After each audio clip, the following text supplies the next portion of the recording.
Hola, mi nombre es Daniela Flores, soy estudiante del segundo año de Medicina, sección número 3, y a continuación estaré presentando mi seminario correspondiente al sistema de excitación especializado y de conducción del corazón.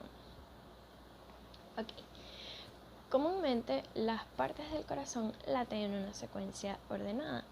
La contracción de las aurículas va seguida de la contracción de los ventrículos y durante la diástole las cuatro cavidades se relajan. El latido cardíaco se origina en un sistema de conducción cardíaca especializado y se extiende por este sistema a todas las partes del miocardio. Las estructuras que conforman el sistema de conducción son el nódulo sinoauricular, las vías auriculares internodales, el nódulo auriculoventricular, el haz de His, sus ramas y el sistema de Purkinje. Es importante mencionar que las diversas partes del sistema de conducción en condiciones anormales dan la posibilidad a que determinadas partes del miocardio sean capaces de emitir una descarga espontánea. Sin embargo, el nódulo sinoauricular descarga con mucha más rapidez, propagándose su despolarización hacia las otras regiones antes que cualquier otra emitan descargas espontáneas.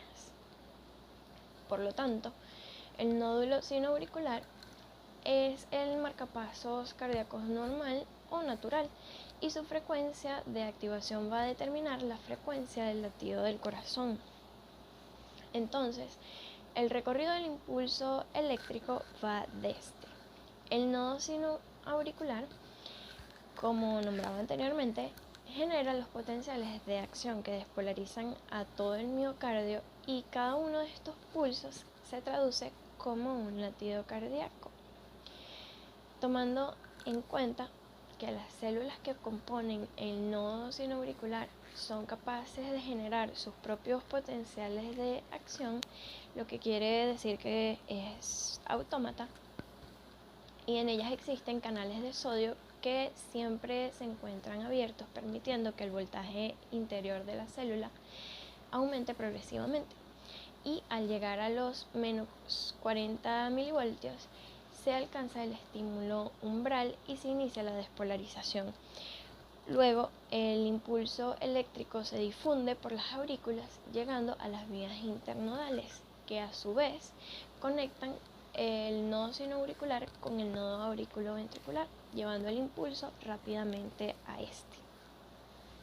Posteriormente, este último se divide en una vía anterior o de Bachmann, que se inicia en la zona anterior del nodo sinoauricular, rodeando la vena cava superior, y se divide a nivel de la pared anterior de la aurícula derecha en dos haces. El primero va hacia la aurícula izquierda y el segundo al nodo auriculoventricular.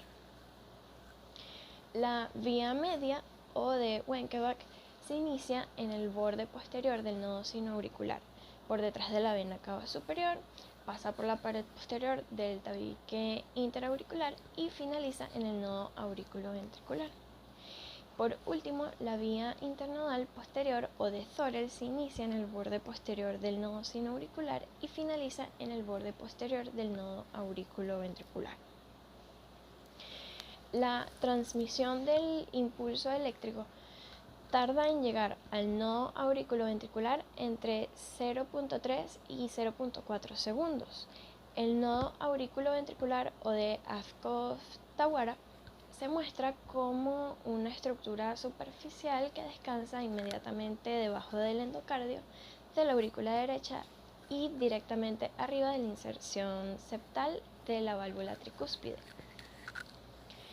Su función es retrasar el impulso eléctrico aproximadamente unos 0.9 segundos para permitir que las aurículas se contraigan mientras los ventrículos se encuentran relajados.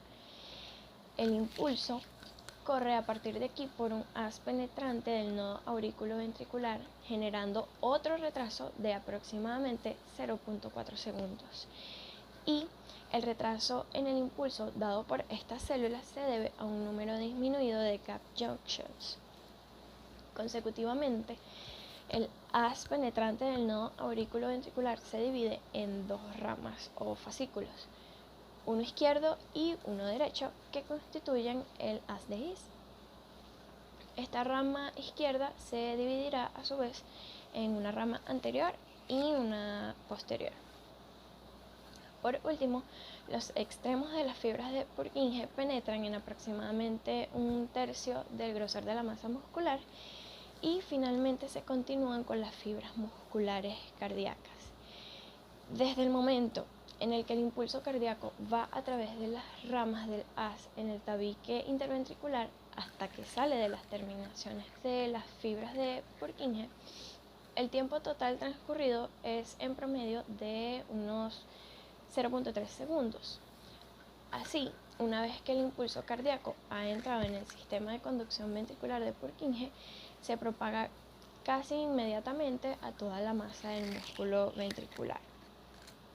En resumen, podemos decir que la integridad del sistema de conducción eléctrica garantiza una distribución uniforme, pero que no ocurre al mismo tiempo en toda la masa muscular cardíaca. ¿Cómo es que se produce la autoexcitación de las fibras del nódulo sinusal? Este se genera por la elevada concentración de iones sodio en el líquido extracelular en el exterior de la fibra nodular, incluyendo el número moderado de canales de sodio abiertos previamente.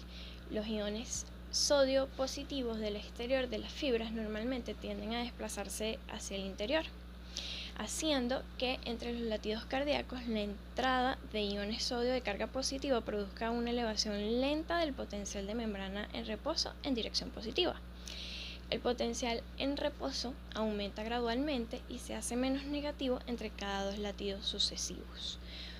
Cuando el potencial alcanza un voltaje umbral de aproximadamente menos 40 milivoltios, cosa que nombré brevemente al inicio, los canales de calcio de tipo L se activan, generando finalmente el potencial de acción. Entonces, básicamente, la permeabilidad inherente de las fibras del nódulo sinusal a los iones sodio y calcio es lo que produce la autoexcitación. Por último, la actividad eléctrica del corazón se puede graficar en un electrocardiograma de forma que cada onda o segmento corresponde a un acontecimiento del ciclo eléctrico cardíaco que estarán observando en la pantalla. Cuando las aurículas se llenan de sangre, el nodo sinoauricular dispara señales eléctricas a todas las aurículas generando la despolarización. Y esto corresponde a lo que es la onda P. Tenemos el segmento PR que describe el tiempo en que las señales viajan del nodo sinoauricular al nodo auriculoventricular. Tenemos el complejo QRS, el cual marca la activación del nodo auriculoventricular y representa la despolarización de los ventrículos. La onda Q, que corresponde a la despolarización del tabique interventricular, la onda R, que se produce por la despolarización de la masa principal de los ventrículos, la onda S, que representa la última etapa de despolarización de los ventrículos en la base del corazón, el segmento ST, que indica la etapa de equilibrio o meseta en los potenciales de acción miocárdicos, que es aquí donde los ventrículos se contraen y bombean la sangre.